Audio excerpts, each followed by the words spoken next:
Olá, sejam bem-vindos ao podcast que eu gosto de chamar de Sinceramente, nosso momento de educação semanal e o meu diário de pensamentos. Hoje eu queria falar de uma descoberta que eu estou atrasada. Eu entendo que eu estou atrasada nessa questão, mas eu comecei a ver White Lotus, que é uma série da... Gente, eu realmente não lembro de onde é. Talvez seja da Max. Só que eu não vou falar sobre a série em si. Eu vou falar hoje sobre um núcleo específico da primeira temporada. Eu quero chamar ele de infelicidade sutil. Eu acho que tem uma pauta que é interessante, que é pensar sobre a figura feminina dentro de uma relação amorosa. Eu acho que tem uma coisa interessante de pensar, que é uma mulher dentro de um relacionamento. É bem curioso como esse núcleo específico, que é um casal, ela se casa com esse homem que ela não conhece tanto assim, mas que ela se sente apaixonada. E aí, ao longo da primeira temporada, a gente vai entendendo que esse casamento não vai durar. Ou se ele for durar, vai ser bem difícil pra ela, porque ela claramente tá bem infeliz. E aí a gente vai descobrindo, tipo, no início parece tudo perfeito, mas aí tem coisas sobre ele que ela não sabia. Ele começa a ficar obcecado com uma questão, assim, de quarto do hotel, que, tipo, eles colocaram eles em outro quarto, e aí eles estão na lua de mel, e ele fica falando sobre o quarto, meio que como uma obsessão. E fica muito acima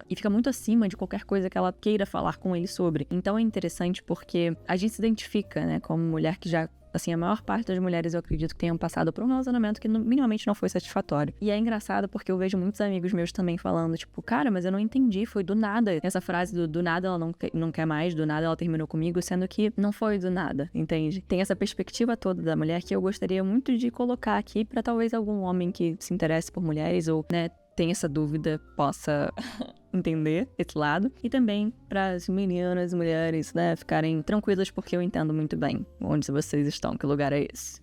Então, é curioso como a mulher tem uma forma muito silenciosa de dizer o que pensa, porque... Eu acredito que isso se dá a partir do momento que a gente foi ensinada a não reclamar e a ficar quieta, por N motivos. Simplesmente pelo fato de que não é elegante uma mulher se posicionar, não é elegante uma mulher falar, não é elegante ela reclamar, e que ela tem que sempre estar grata, porque senão ela vai perder a única oportunidade dela da vida de ser amada por alguém, porque já é um favor. E é óbvio que eu tô falando de situações em que a relação não é muito legal, né? Meio tóxica. Mas não significa que essa ideologia não seja passada pra mulher desde o primeiro momento que ela entende que ela é uma mulher. Então, ao longo dessa viagem que eles fazem, né, pra esse hotel na lua de mel, esse cara, tipo, primeiro que ele não escuta ela em nenhum momento. Tipo assim, ela tá falando de outras coisas. Ela tá falando sobre a lua de mel deles, ela tá falando que pra ela não importa o quarto, que realmente ela quer passar esse momento com ele porque lua de mel só tem uma e tudo isso. E ele ignora completamente isso, dizendo que ele quer sim trocar de quarto. E ele vai até um extremo muito grande pra poder intervir nesse erro que o hotel cometeu. Eu não tô dizendo que não seria super desagradável eu alugar um quarto de hotel e não ser o quarto que eu queria, porque pagar mais caro por um quarto pior ninguém quer. Eu entendo isso. Mas aí a gente começa a entender que quem pagou pelaquela hospedagem é a mãe do cara. Então, a gente já começa a ter uma outra perspectiva de, caramba, esse cara se sustenta, mas se ele se sustenta, será que ele se sustenta? Será que ele trabalha com os pais? Como é que é isso? Por que ela pagou? Poderia ser só um presente, tipo, é só uma coisa de uma vez só. E aí, ao longo desse desenvolver, ela também fala da carreira dela. Ela é uma pessoa que parou de trabalhar, porque, né, ela não precisava mais trabalhar. Isso é uma coisa que ele diz também, tipo, eu quero te sustentar, você tá, tipo, bem pro resto da vida, eu não quero que você trabalhe, você não precisa trabalhar. E aí ela diz, não, mas eu gostaria muito de trabalhar, nem pelo dinheiro, não, mas porque eu quero explorar essa minha carreira de jornalista, eu não quero ficar parada, mas também, caramba, tipo, olha o tipo de coisa que eles me mandam escrever, sabe? Tipo, é um artigo sobre um TikTok, sobre, tipo, uma coisa não interessante pra mim e tal, e aí, em vez de ele acolher ela nesse lugar, tipo, ela quer voltar a trabalhar, mas ela também não está se sentindo motivada, mas que formas poderiam ter ali dela continuar trabalhando e explorar outras formas de escrever que não fossem tão, sabe, chatas pra ela, mas entendendo que isso faz parte do mercado dela e tudo isso. Enfim, é uma conversa super extensa, com muitas camadas, e que qualquer parceiro, assim, eu acho que vendo uma pessoa que ama passar por uma coisa dessa, entenderia que é um momento de apoio. E aí, pelo contrário, ele não só ignora a maior parte do que ela fala, mas ele menospreza a carreira dela de uma forma muito sutil. Em vez de ele falar, tipo, nossa, que carreira de bosta, porque não é normalmente assim que acontece nesse tipo de relação, ele é muito discreto, mas é o suficiente pra ela entender que ele não acha que aquilo é bom o suficiente pra ele, sabe? Que ele acha que a vida dela vai sempre girar em torno dele. Então, ela vai se dando conta e caindo em si de que ela tá ficando sem coisas dela, que ela tá ficando sem espaço dela, que ela não tava se vendo mais ali naquela relação e que tudo que envolve a vida dela ou ela tá conectado a ele agora. Então, ele faz algum comentário do tipo, você não precisa trabalhar, ok, até aí tudo bem. Mas aí começa a ficar meio tipo, tá, mas você quer ser, tipo, jornalista, sabe? Tipo, começa a ter esses questionamentos, assim, meio, tipo, carregados por julgamento. Uma coisa que talvez, nesse lugar, a perspectiva do homem nessa posição não entenda é que uma conotação é muito clara pra uma mulher. Acho que o que incomoda bastante é, tipo, quando participando desse tipo de relação, é muito se ver que você é subestimado o tempo todo. Então, tipo assim, não é sobre o que você disse, é como você disse, tô zoando. Mas tem um pouco disso sim, porque a gente entende a perspectiva do nosso parceiro muito pelo que ele coloca, mas muito mais por como ele coloca. Eu sei que é uma frase clichê, meio, tipo, usada fora de contexto pode não fazer sentido, mas eu acho que talvez o que a nossa sociedade atualmente tenha muita dificuldade de entender, principalmente os homens nesse lugar, entender que sim, tudo bem, uma mulher pode querer depender de você ou pode querer precisar de você, mas no fundo, independentemente da opção que essa mulher faz, ela não precisa, mas ela ela pode querer se sentir amparada, ela pode querer se sentir, sei lá, ter um provedor, sabe? Pode querer. Isso realmente vai variar de mulher pra mulher, mas Marisa, ponto é, essas sutilezas, como é que você vai esperar que tudo que a sua parceira faça na vida seja relacionado a você? A partir disso, você começa a ver que talvez não seja realmente a sua parceira que importe ali, mas a parceira que apareceu, né? Porque se toda pessoa que passa na sua vida, que você constrói uma relação, é simplesmente pra poder dizer pros outros que você tem alguém, ou pra poder mostrar pros outros que você tá bem, ou pra você se comparar a essa pessoa e se sentir melhor, porque você está numa condição financeira melhor do que ela, que é inclusive o que ele faz muito na série também, ele se compara muito, coloca muito ela nesse lugar, assim, de você só tá aqui porque você é bonita, e você é muito bonita, e é por isso que você tá aqui. E a mãe dele chega a falar isso também. Tipo, você tá com meu filho, um lugar, tipo, que muitas mulheres queriam estar, mas você foi sortuda, você tá aqui porque você é linda. E aí, dá pra ver ela murchando, assim, sabe, por dentro, porque ela fica, tipo, tá, mas e toda a minha vida, e todas as minhas coisas, e o fato de que eu não consigo ter uma conversa civilizada com meu próprio marido. E aí ela entra nesse ponto, que tudo aconteceu muito rápido, que ela já se apaixonou, e aí, de repente, quando viu, já tava noiva, e aí eles estavam na lua de mel, que ela não conseguiu conhecer aquele cara de perto. Sabe? Que ela não conseguiu, talvez não tenha se dado o tempo mesmo de pensar se era isso que ela queria. E aí ela se viu presa num casamento, já na lua de mel, pensando, caramba, eu queria muito trabalhar, eu queria muito ser reconhecida, eu queria muito várias outras coisas, mas o meu papel é esse, é ficar aqui e sorrir. E independentemente se eu me sinto como, entendeu? E aí ela vai demonstrando que ela começa a se sentir mais e mais sozinha, mesmo estando acompanhada. Ele flerta com umas meninas na piscina, ele fica obcecado com essa questão do quarto, e cada vez mais se torna menos sobre ela, porque poderia ser sobre o casal, poderia ser sobre os dois, mas se torna só sobre ele. E aí ela começa a entender, tipo, ela quer falar sobre isso. Você vai vendo ao longo da série, ela tentando não falar sobre, ela tentando se conter. E aí a mãe do cara aparece na lua de mel e ela fica transtornada com isso, e ela fica tentando não dizer nada e tentando se esforçar pra poder estar feliz ali. Então, e tem algum momento que ela tenta compartilhar isso com ele, falar tipo, olha, não tá legal isso. Eu não quero ser uma esposa troféu, eu quero ter as minhas coisas e mesmo com você eu me sinto sozinha. E aí ele faz, tipo assim, as coisas mais imaturas que um cara pode fazer, que é justamente, eu sabia, cara, vocês tinham que ver, eu tava assistindo a cena e eu olhando assim, eu falei, cara, esse cara vai levantar e vai embora, tenho certeza. Aí ela falou, me sinto muito sozinha mesmo estando com você.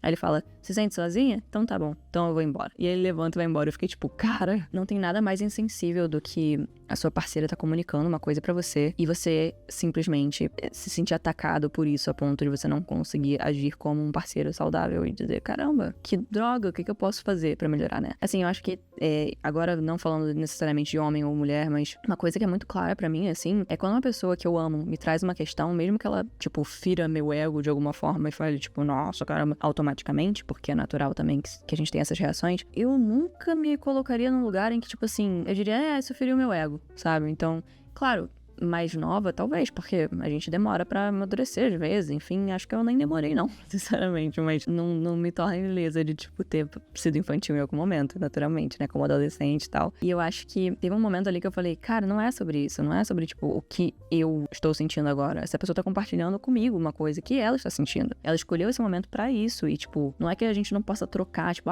sim, e aí eu sinto que isso acontece porque eu me sinto assim, e aí, né, começa uma conversa. Mas é muito curioso como, tipo, muitos homens têm realmente muito problema de comunicação. Também acredito que existam mulheres com problemas de comunicação. Não me cabe generalizar, mas é curioso como, tipo, eu vejo muito esse problema, assim, dessa comunicação ser muito falha, de ser, tipo, ninguém que, bom, não sei se ninguém, mas nesse caso, se uma pessoa tá com você e gosta de você e ela te traz um problema, ela quer resolver esse problema naturalmente, né? Ou geralmente quer.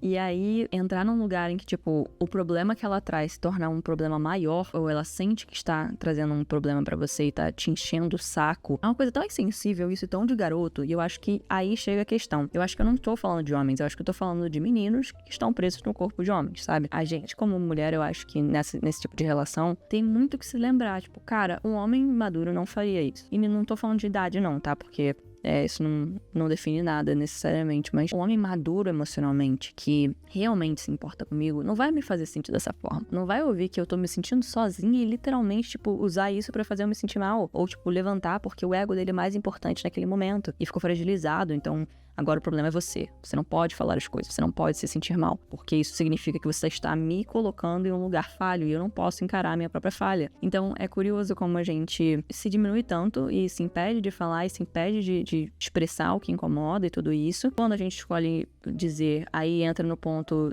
às vezes nem da histérica, às vezes nem chega nesse ponto do, ai meu Deus, eu já tenho muitas cobranças, meu Deus, eu já tenho muitas coisas pra fazer, e aí você se torna mais uma coisa que, tipo, tá prendendo aquela pessoa e que tá pesando na vida daquela pessoa, sendo que é tão básico que a gente se esquece disso com uma certa frequência, falando de uma maneira geral. E aí me veio um outro ponto, que eu vi um post que meio que inspirou toda essa reflexão também, que era um quadrinho de um casal deitado assim, tipo, um no ombro do outro. E ele tava escrito assim, mas eu não quero nada sério, tá? Eu não quero namorar. E aí, tipo, uma situação bem romântica, sabe? E aí no quadrinho seguinte ela tava falando, isso foi claramente uma demonstração de tentar evitar responsabilidade, mas ter todos os benefícios, algo assim. E aí tá, tipo, ele no chão, assim, chorando, tipo, mas eu sou diferente, tá? E aí os comentários estavam chovendo com, nossa, gente, mas tudo pra vocês é namoro, tudo pra vocês é relacionamento sério. Eu fiquei, tipo, não, é só sobre comunicação, é só isso, tipo, não precisa ser sobre namoro. E, tipo assim, o que é curioso sobre isso é que não é tão fácil. A gente não fala sobre como não é tão fácil definir as coisas, porque uma pessoa que tem certeza absoluta que não quer relacionamento sério, ela pode muito bem mudar de ideia. Isso é natural de qualquer pessoa, assim como uma pessoa que quer namorar pode acabar mudando de ideia. Eu já me vi em situações, sinceramente, que eu queria namorar e depois eu mudei de ideia, porque eu vi alguma atitude que eu não gostei, que eu comecei a, tipo, olhar aquela pessoa e observar um pouco mais, e quando eu vi, eu falei, não tem como eu construir uma coisa com essa pessoa, porque não dá. E pode ter também tido algum momento que o contrário aconteceu, né? Assim, o ponto é, a gente muda de ideia. E esse a gente muda de ideia, fica num lugar, tipo, será que eu vou fazer você mudar de ideia? Que também não é saudável. Mas a questão é que não é tudo sobre namoro. Se a gente conseguisse chegar uma comunicação muito básica e clara de que, independentemente de como a gente se trata, mesmo que haja afeto, carinho e tudo isso, dentro de uma relação que não vai ser construída, um namoro, uma relação séria, ou um futuro, né, dentro daquilo, se isso estiver comunicado, tipo, claramente, vai ser natural que, por exemplo, você não leve a pessoa pra conhecer tua mãe, que você não necessariamente fique 24 horas por dia com a pessoa, que você, nossa, passei meses com a pessoa, tipo, todos os dias, fazendo tudo junto. Tipo, começa a entrar num território que é justamente esse território cinza, onde uma pessoa falou que não quer namorar, a outra pessoa falou que quer, outra demonstrando que quer. E aí os dois estão ali e se tratam como namorados, mas ninguém quer assumir nada. Ou, às vezes, uma pessoa não quer, né? Uma das duas. Isso é a coisa mais ridícula, sabe? Do mundo, porque, tipo assim, é literalmente você namorar sem dizer que é namoro. É uma coisa muito de criança, sabe? Quando, tipo, adolescente fica, tipo, não, eu tô ficando sério, eu não tô namorando. Tudo bem na adolescência, mas na vida adulta já começa a ser muito esquisito, na minha opinião, tá? Tudo bem você sentir que o seu ritmo é outro, que você quer ir com calma, e aí talvez definir isso com um nome fique muito pesada pra você em dado momento, mas se você vai tratar aquela pessoa como o seu namorado, sua namorada, tipo, você não acha que é meio se enganar também? Tipo, se enganar, enganar o outro, fica muito implícito, sabe? Que um dia vai virar um namoro. E aí tem um TikTok muito bom de uma mulher que fez uma sátira, que ela tava cozinhando e tal, aí ela tava falando assim, hoje eu tô fazendo um jantar pro meu namorado, e a gente namora há 20 anos, eu entendo super que ele não queira colocar um rótulo, porque ele tem muitas responsabilidades agora, eu acho que ia ficar muito pesado pra ele, mas aí é um momento muito legal, porque como a gente mora juntos já há muito tempo, agora a gente tá esperando o nosso primeiro filho, enfim, e aí por aí vai. Então você, tipo, vê o extremo que chega, né, uma situação dessa, que poderia chegar se, às vezes, a mulher não desse o basta nesse tipo de configuração. É muito uma desculpa pra poder justamente usufruir dos lados positivos de uma relação sem ter nenhuma responsabilidade. Porque é muito tranquilo independentemente de quem a gente tá falando, homem ou mulher, mas é muito tranquilo pra alguém que não quer um relacionamento sério falar assim, tá, eu não quero. Falou uma vez, legal. E começar a viver um namoro sem nomear. Por quê? Porque aí está recebendo todos os benefícios de se estar com aquela pessoa. E aí quando aquela pessoa, a outra pessoa, né, que tá meio que, tipo, se envolvendo, tá sentindo aquilo e ela aponta, cria-se um problema. Porque ou aquilo atinge algum ponto sensível, ou aquilo causa alguma tensão, ou aquilo é lido como pressão, ou como coisa assim. E aí, a pessoa que naturalmente tá sentindo, caramba, essa pessoa conheceu minha mãe, caramba, a gente ficou junto tanto tempo, caramba, praticamente é um amor, então peraí, é bom me certificar, ou é bom a gente falar sobre isso. E aí se torna chato, ai, que coisa chata de falar de namoro, já falei que eu não quero. Então, dica, se você não quer estar num relacionamento, não haja como se você estivesse em um relacionamento. Não esteja em um relacionamento. Uma coisa é você ter uma relação casual, uma coisa é você, tipo, acordar, as partes terem acordado que aquilo ali tá num lugar. A outra coisa é você, tipo, estimular uma pessoa sabendo que você não tem capacidade naquele momento de você estar envolvido de uma forma profunda. E aí, ficar naquele ponto que eu falei, é muito difícil a gente definir as coisas, porque a gente às vezes quer dizer, é 8 ou 80. Tipo, ou é namoro ou é ficando. Mas aí tem toda uma coisa no meio que às vezes as pessoas se envolvem, que não esperavam se envolver, ou mesmo as pessoas deixam ir levando porque não se sentem prontas, mas também não querem abrir mão. É uma coisa muito... É um jogo meio de egoísmo e meio de imaturidade, principalmente. A gente tá falando de um tipo de relação completamente infantil, que é justamente o joguinho adolescente, de eu não vou dizer que eu gosto dela, não vou dizer que eu gosto dele, e aí a gente vai ver o que acontece. Não, me cobrou aqui. Não, eu estou passando por várias coisas lá em casa, tipo assim, sabe? Essas desculpas, assim, que adolescente também dá muito, que pode dar porque é um adolescente, então, tipo assim, ainda realmente não sabe lidar com as responsabilidades da vida. E eu acredito que a gente tá sempre aprendendo, né? Então, mesmo adulto, a gente pode, obviamente, errar, a gente pode, obviamente, se equivocar, mas é muito curioso como, tipo, tem muitos homens que se colocam nesse lugar de eu vou fingir que eu ainda sou adolescente, exceto pra quando for benéfico pra mim, aí eu vou me assumir como, tipo, uma figura do homem, mas enquanto isso, tipo, depois disso, quando não for benéfico pra mim, melhor dizendo, eu vou voltar a ser um menino. Eu vou voltar a dizer, muita coisa pra mim. Então, tipo assim, eu acho que a gente tem que ter muita consciência, agora falando também de uma maneira geral, do que a gente pode levar naquele momento, sabe? É muito uma utilidade, tipo assim, afetiva, sabe? Tipo, é uma responsabilidade afetiva que a gente tem que ter conosco, com os outros, de entender, cara, que eu não vou entrar. E não que eu não possa nunca mais beijar na boca ou me relacionar, mas... eu vou tomar mais cuidado com isso, ou eu vou ir com muita calma aqui, ou eu vou deixar muito claro e eu vou sempre, tipo, trazer essa pauta e também me certificar de que tá tudo bem pra outra pessoa. Não pra pisar em ovos e dizer, cada coisa que eu faço, então isso é um namoro. Não é pra se preocupar com cada coisa que você faz. É pra você ter um respeito pelo outro e o outro ter respeito por você. E em comunidade, criar uma relação saudável, independentemente do que ela é. Só eu acho que é irritante pra muitas pessoas, porque é tipo, a gente tá fazendo um teatro que a gente tá junto, mas a gente não tá. E aí, quando é bom pra você, a gente tá, e quando não é bom, a gente não tá. E isso é muito uma falta de maturidade emocional e de responsabilidade afetiva com a pessoa que está ali de verdade, porque justamente você meio que cria todo um cenário, você faz uma pecinha, nossa, olha que legal, nossa, nós gostamos tanto, você é tão diferente, blá, blá, blá, e tem todas as frases prontas, né, que a gente também já conhece, de eu nunca senti desse jeito, te amo muito, você é o amor da minha vida, eu te vejo no meu futuro, não sei o que, nananã. E aí, quando você vê, você fala assim, tá, então você me vê mesmo no seu futuro? Aí, tipo, não, eu não tô pronto. É que hoje eu acho engraçado, mas, tipo assim, na hora que a gente tá vivendo isso é muito injusto, sabe? E pra pessoa que não quer algo sério, eu também já estive desse lado da pessoa que não quer algo sério, não foi exatamente fácil, sabe? Não foi uma coisa que eu falei assim,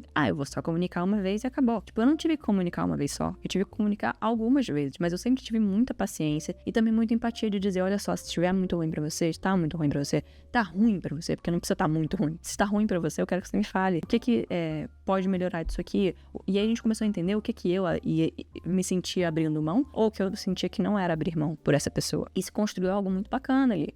Foi tudo super 100% que a gente se concordou com o que a gente queria fazer? Não, às vezes eu queria fazer uma coisa e eu me sentia meio impedida ali porque eu não queria namorar, mas eu também não queria abrir mão da pessoa. Mas o que eu fiz? Eu entendi. Eu não quero abrir mão dessa pessoa. Então, tudo bem eu não me comportar de certas maneiras se isso deixa essa pessoa desconfortável. Porque, afinal de contas, eu estou me relacionando com essa pessoa. E se eu não pretendo namorar, como eu já comuniquei, tudo bem, mas não significa que eu preciso faltar o respeito com essa pessoa e agir como se ela fosse qualquer coisa, porque ela não é qualquer coisa. Ela está se relacionando comigo, então eu valorizo essa pessoa, entendeu? E por aí vai. Então, acho que tem esses dois lados que são desafiadores, assim, até porque normalmente uma pessoa vai se envolver, talvez a outra não se envolva junto, ou os dois se envolvem, mas aí depois a pessoa sai, ou tipo, é muito complexo, assim, no geral. Mas o meu ponto com isso tudo não é tudo sobre namoro, também não é sobre infelicidade sutil, não é sobre as coisas que são ditas muitas vezes tá ali no que tá sendo feito, no que tá sendo mostrado. Então, vamos cultivar bastante a nossa maturidade emocional, vamos cultivar a responsabilidade afetiva, vamos ser sinceros, porque, sinceramente, não é legal levar os seus problemas emocionais pra relações e fingir que você nunca levou. Isso eu digo de uma forma, não querendo soar insensível, mas, tipo assim, uma coisa é você ter questões emocionais, todo mundo tem, tá? Uma coisa é você ter dificuldades, todo mundo tem, defeitos, todo mundo tem. Agora, fingir que não agiu de certa forma, fingir que não disse, se isentar de qualquer tipo de responsabilidade, seja dentro de uma relação amorosa ou não, é fingir que você não é um ser humano, né? Que age e que, tipo assim, as ações geram também consequências, geram reações, sei lá, não sei como mais. E aí, ser adulto é meio que isso. É meio que você assumir a responsabilidade do que você faz. Assuma a responsabilidade das coisas que você fez, porque isso não é só bom pro outro, não. É muito bom pra você também. Você se olhar no espelho e falar, caramba, que não foi legal. E aprender com as coisas que você faz, com as coisas que você fala, como é que as suas ações impactam na vida dos outros, como é que a sua vida tem se impactado a partir das suas ações. E por aí vai, gente. Eu entrei numa tangente muito forte. Mas, enfim, é mais ou menos isso. É só uma reflexão sobre esse ponto de vista. Eu espero que você tenha gostado. E eu te vejo quinta-feira que vem com mais um episódio de Sinceramente. Um beijo.